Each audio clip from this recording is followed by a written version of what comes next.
How to fix your AirPods Pro crackling sound. So let's get straight into the video. Well, there are a couple of reasons why you would be facing this problem. I've listed them down here. You can go through them thoroughly. The first thing you want to do is check your volume. Make sure that your volume isn't too high or too low. Crackling can happen at extreme levels. If that is not the case, you want to try cleaning your AirPods Pro. Gently clean the speaker mesh and microphones with a dry cotton swab or a soft brush.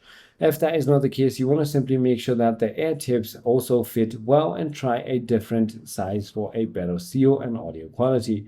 If it's still not working, you might need to simply go ahead and turn off and on your Bluetooth by simply toggling it on and off. If that is still not working, you might need to simply go ahead and try resetting your AirPods Pro by pressing and holding the setup button in the case itself for 15 seconds until the status light flashes amber then white.